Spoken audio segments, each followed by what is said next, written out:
On my best behavior today because my guest is wearing a gun. Good morning, Gordy. So, we've got Chief with us this morning. How are you doing today, Andy? Very good, sir. Wonderful. It's a great Friday. Fantastic. Appreciate you coming in on a busy day. I'm sure you're always busy. We've got plenty going on in town and plenty going on at the PD. We're an active bunch. In fact, maybe you want to touch on something that you were just going to talk about this morning. Well, I know Northfield Chief sent out a press release. We just had an arrest involving our Cannon River Drug and Violent Offender Task Force on September 16th up in the city of Northfield.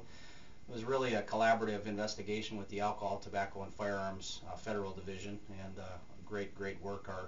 Our Cannon River Drug Task Force and our agents continue to do really great work throughout the county. We're real proud of them. It was a joint effort. Joint effort with Alcohol, Tobacco, and Firearms. We've actually got an agent that's kind of assigned to our task force. It's been a great collaboration, and that ATF agent kind of handles all the big gun cases in southern Minnesota. So we've had a great partnership, and the recent arrest yielded some good results up in Northfield. Yeah, well, they arrested a guy for possession of a machine gun.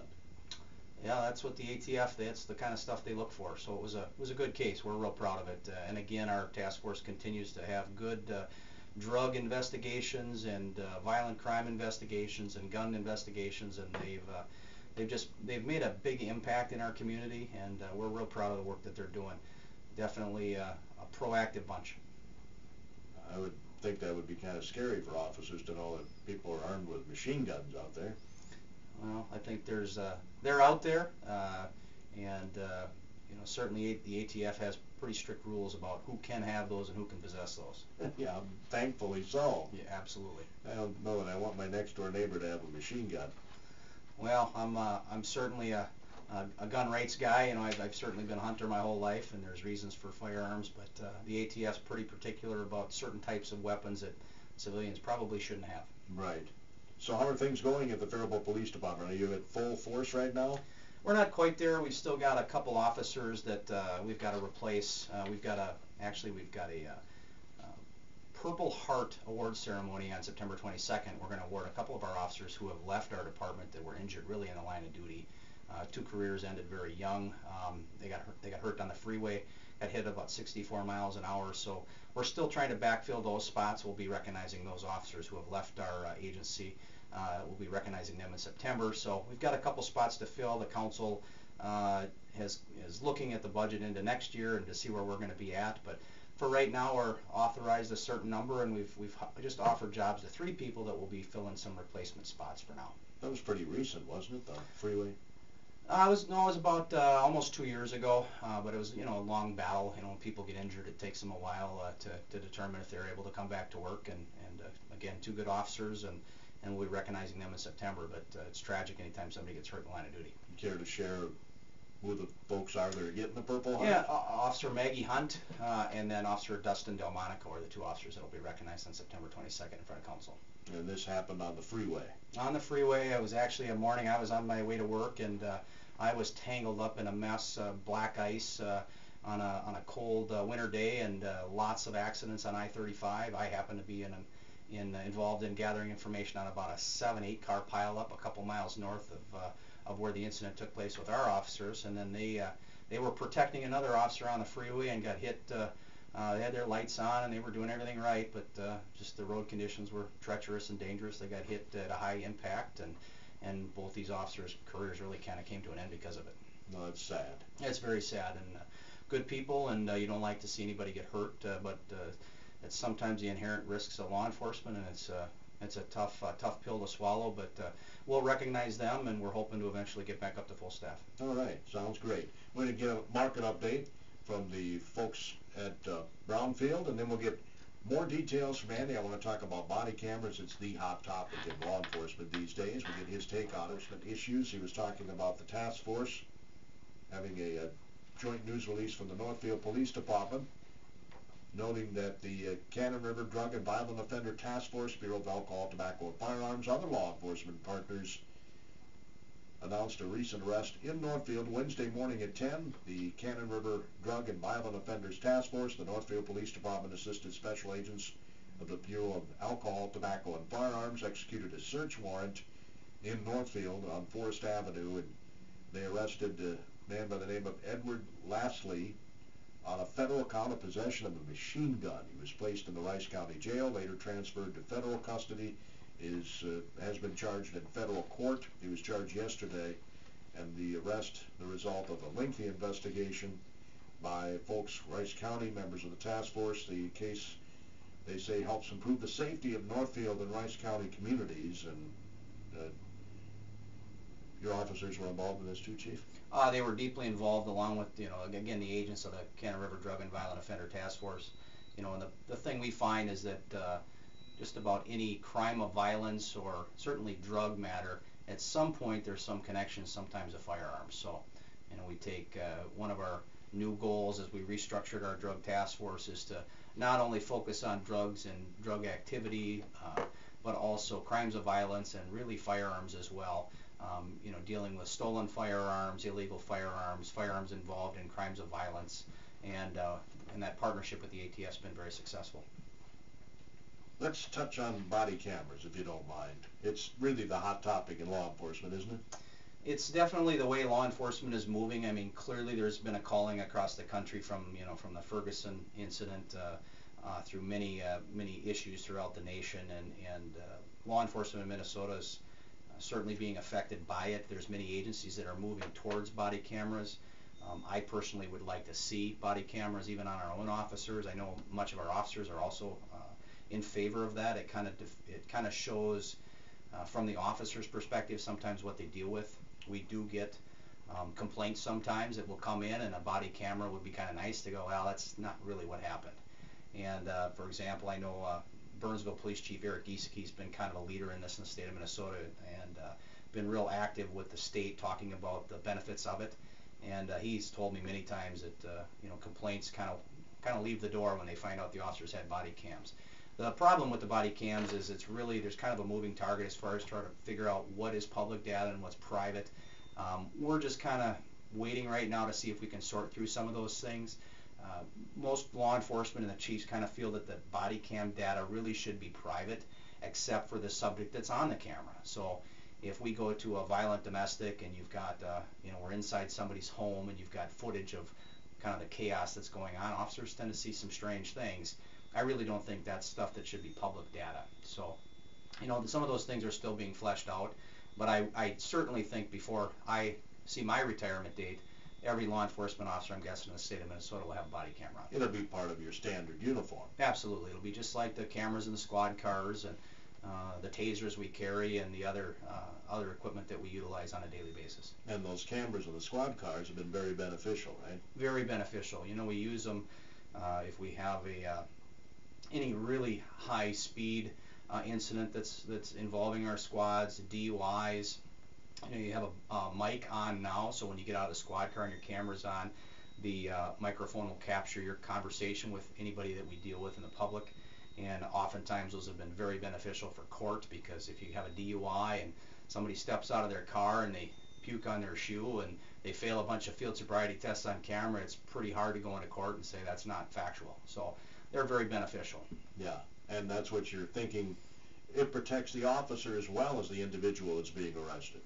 Absolutely, and so I think there's definitely a benefit to have the body cams. I know many agencies are kind of experimenting with them and trying them here or there. We're looking at policies to see when we can implement them, but I'm certainly in favor of them. And again, I think most law enforcement chiefs and sheriffs are as well. There's just still some information that we've got to sort out, and part of it is the data request. If an officer is wearing a body camera, when do they have to turn it on? When do they have to turn it off? Is there any expectations of privacy for the officer if they have it on? If you go and encounter something where you go to a scene that's maybe not very pleasant, and you've got footage on there that certainly families wouldn't want to have out and be public, we want to be sensitive to those folks as well. Yeah, those are all the things that need to be sorted out before you get the body cams, don't you think? That's kind of my take on it. Rather than jump into it right away, there's agencies like Minneapolis and Burnsville that have really kind of led the way on this too, and we will get them. It's just a matter of I want to be comfortable with our policy. And even data requests, you know, if at some point there's a compromise on what's public and what isn't public, again, it's not that we want to keep anything from the public, but if something's an active investigation or somebody's got something really ugly on the camera from their family, domestic, I don't think people want that out for the public to see. That can be part of a case file. That's something that goes to the prosecutor, and they can review and utilize it for appropriate charging, but I don't think that anybody needs to necessarily see that you know, online, you know, the day after an incident. So there's things that need to be sorted out, and then again, making copies of data requests, you know, that takes staff time as well, and it takes a lot of space on even servers to collect all that. You know, we have 32 sworn officers, and if they've all got a body camera on and they're capturing different events throughout the day, that information gets downloaded and it gets held electronically. There's also talk about, you know, what is the retention period for that body camera video, how long do you keep it, and then, you know, again, the storage capacity for that stuff. So that's a lot of things that law enforcement's wrestling with. So you envision the body camera only being turned on at certain times, not on all the time, because capturing all of that and saving all of that. I think it's going to have to be agency specific. I certainly, like for example, now we've got audio mics on our officers, our patrol officers, and we've got the cameras on, and the audio mic is on all the time, but the cameras have to be on during certain events. Certainly when you're going code 3 and you light up your car and you have the lights and sirens going, you have to have your squad camera on. As far as the protocol on when officers have to have body cams on and off, that's kind of a moving target depending on agency, but you know, if an officer takes a bathroom break, I don't think the body cam has to be on. No, I mean, so there's expectations of privacy as well for officers. So there's still some things that have to be sorted out.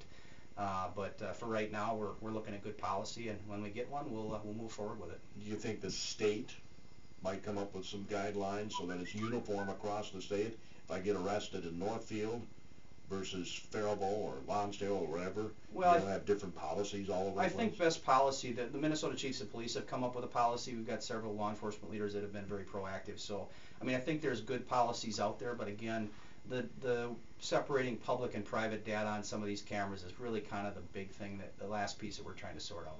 I was doing a little research for the program today. On the website that I looked at, they had a listing of various body cameras. I actually have a body camera that looks like a cross pendant necklace. Yeah. They're like $75 a piece.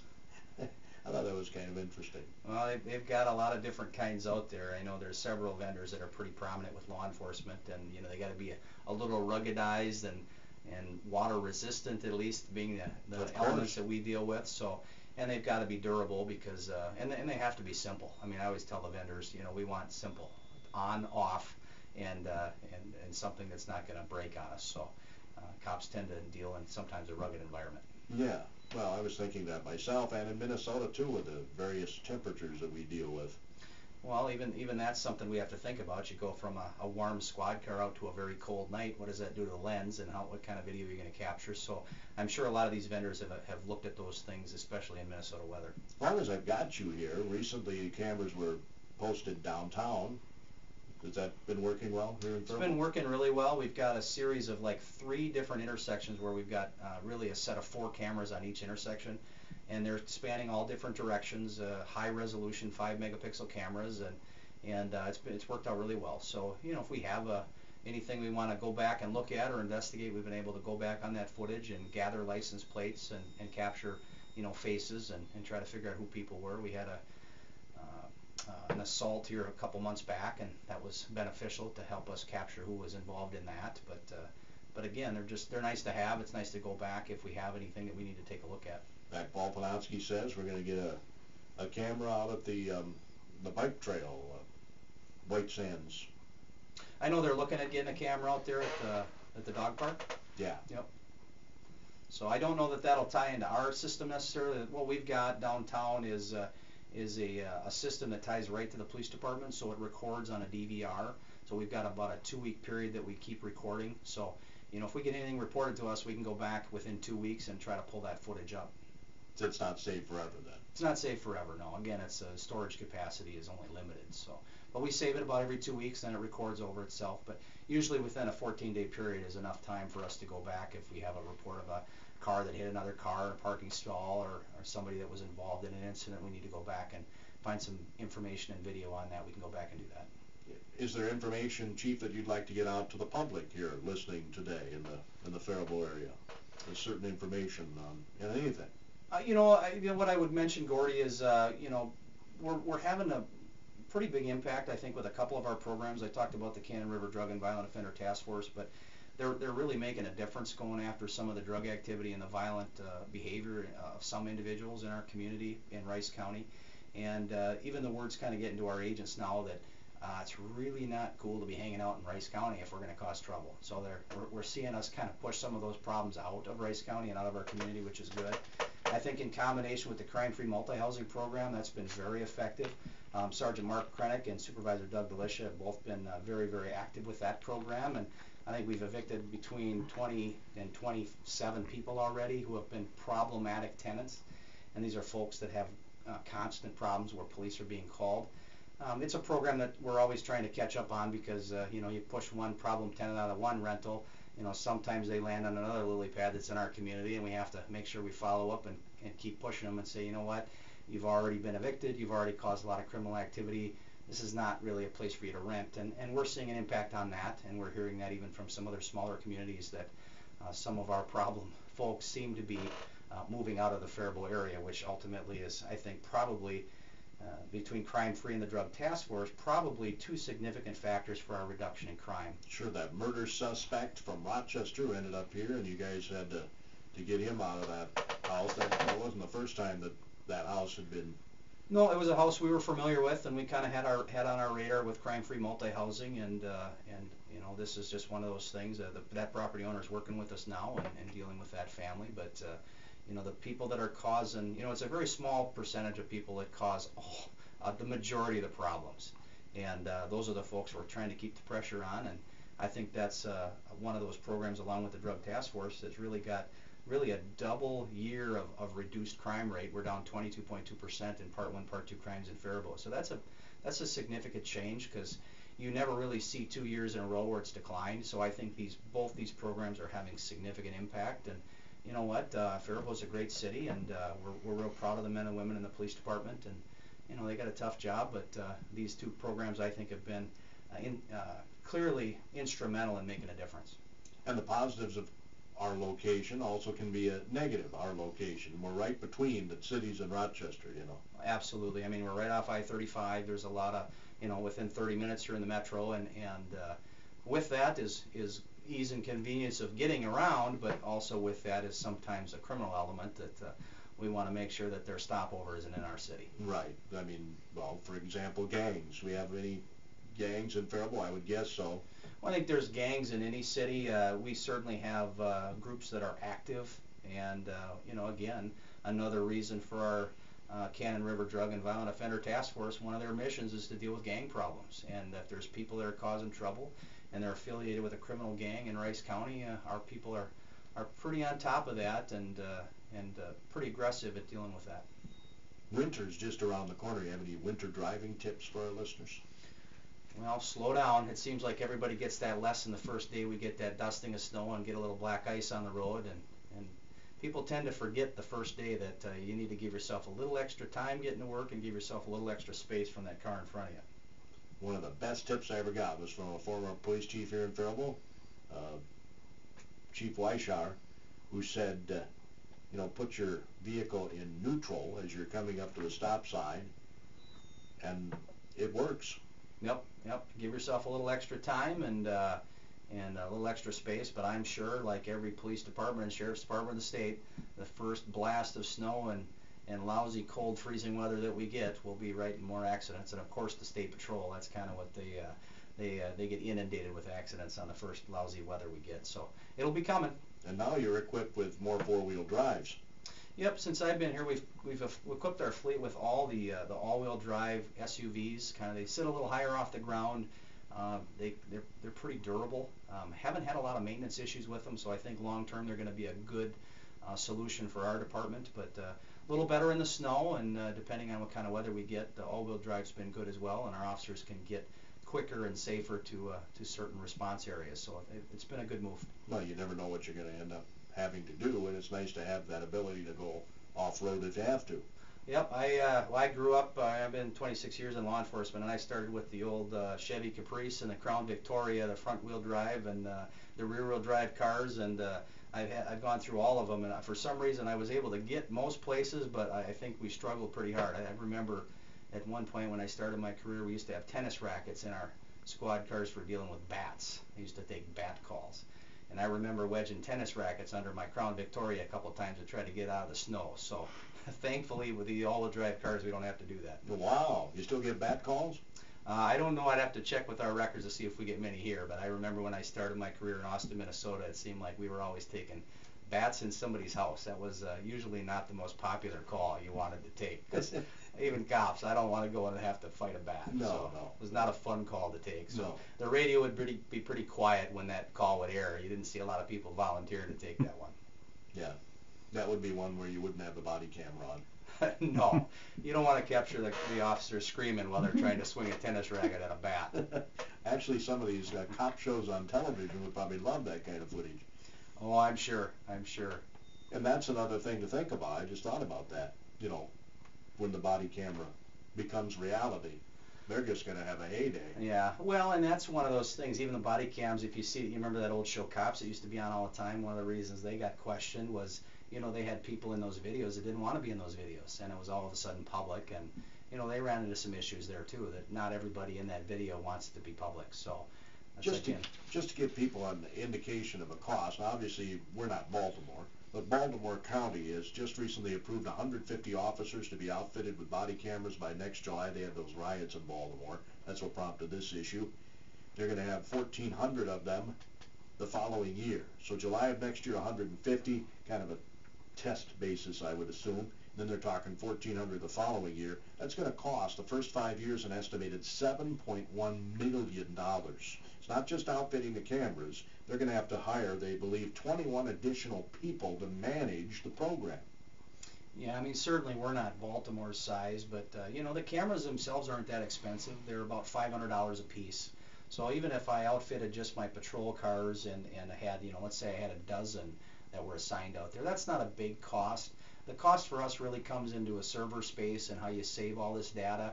And again, one of the costs that I think really scares chief law enforcement officers is the request for data and people that want to get, well, I want a copy of that cop's body camera video, and all of a sudden you get 100 requests for that. Somebody from staff has to burn those and make those copies and get those public copies sent out and mailed out. So it's really the staff time and then the size of the server that you need to hold that information, because video and audio data, you know, takes up a lot of space. And as you mentioned, some of it has to be edited out. Correct. And they figure it takes 5 minutes of staff time to edit 1 minute of footage. I don't know the stats on it, but you know, we have actually moved to an area now where one of the things in our budget is being able to edit audio and video, and you know, it's you know, you get requests for a criminal case and you have to produce some video or audio, and you have maybe some sensitive information in the audio. You might take a statement on something and somebody says one juvenile's name involved in something, and you can't have that released as public. So you've got to have the ability, and your staff has to have the ability through technology to redact that before you can release that audio or video. So those are things we consider too, as well as we get these cameras. You know, if you got at some point you have a video that you can be released, but it's got, you know, small children in it, well, we can't necessarily release that portion of the video. So again, these are all things we got to consider before we get them. I'm a believer of them. I think you know, it keeps the public accountable because they know we're wearing cameras, but it also keeps cops, you know, reminded that we're professional too.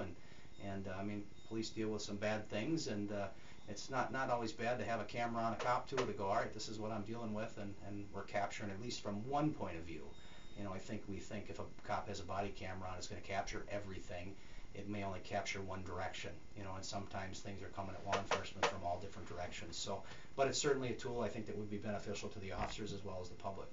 You never envisioned this when you started this job, did you, Andy? No, I think this has been coming for a long time, though, the body cameras. I think it'll be there. When I started my career, they had the huge VHS cameras in the squad car with 1,000 buttons, and it's gotten a lot simpler now. You've got, you know, 1 or 2 buttons to run the cameras and the audio.